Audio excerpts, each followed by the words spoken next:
Monsieur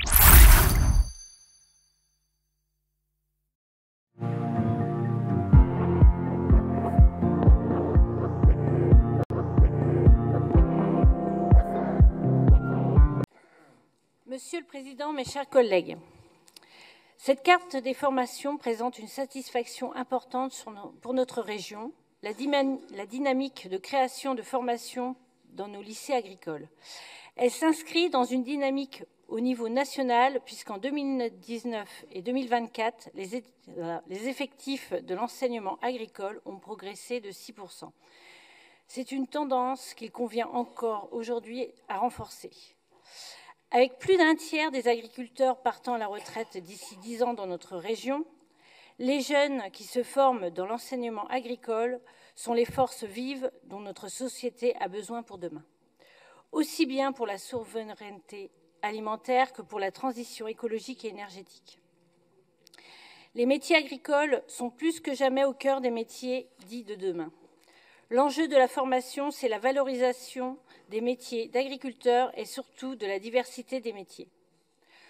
Lors de rencontres avec des acteurs du secteur horticole, nous avons pu constater qu'une dizaine d'entreprises, même une quinzaine, sont prêtes à embaucher des étudiants en CAP horticole, rien que dans le Loiret. Mais ils ne trouvent personne. Certains freins sont à lever pour l'accès aux formations, notamment la mobilité. Dans le Loiret, il y a 3 grosses zones horticoles, Orléans et ses alentours, Gien-Dampierre et Bellegarde. Si les enfants n'habitent pas à côté de ces zones, ils rencontrent des difficultés de déplacement et doivent renoncer à leur formation. Il conviendrait de réfléchir avec les établissements à des solutions de mobilité pour permettre aux élèves de rejoindre leurs établissements qui sont dans des zones rurales, que ce soit MFR ou CFA. Du covoiturage, un service de transport dédié, des voitures sans permis. Sans cela, il sera difficile d'aller expliquer à ces jeunes que des milliers de jeunes de cette région peuvent se rendre gratuitement à Paris le week-end, alors qu'eux-mêmes n'ont pas les moyens de transport pour aller se former pendant la semaine. Ayons de l'ambition pour notre agriculture. Je voudrais vous faire une proposition. Organisons des états généraux de l'installation et de la transmission agricole. Mobilisons tous les acteurs du monde agricole, les collectivités, les syndicats, les coopératives, les chambres d'agriculture, les centres de formation, des agriculteurs, des éleveurs, pour élaborer un plan d'action sur l'attractivité des métiers agricoles.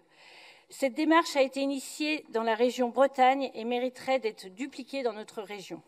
Nous pourrions nous appuyer sur le Lab de l'agriculture qui a été créé dans le cadre de la stratégie Ambition Agriculture 2030, votée en décembre 2023.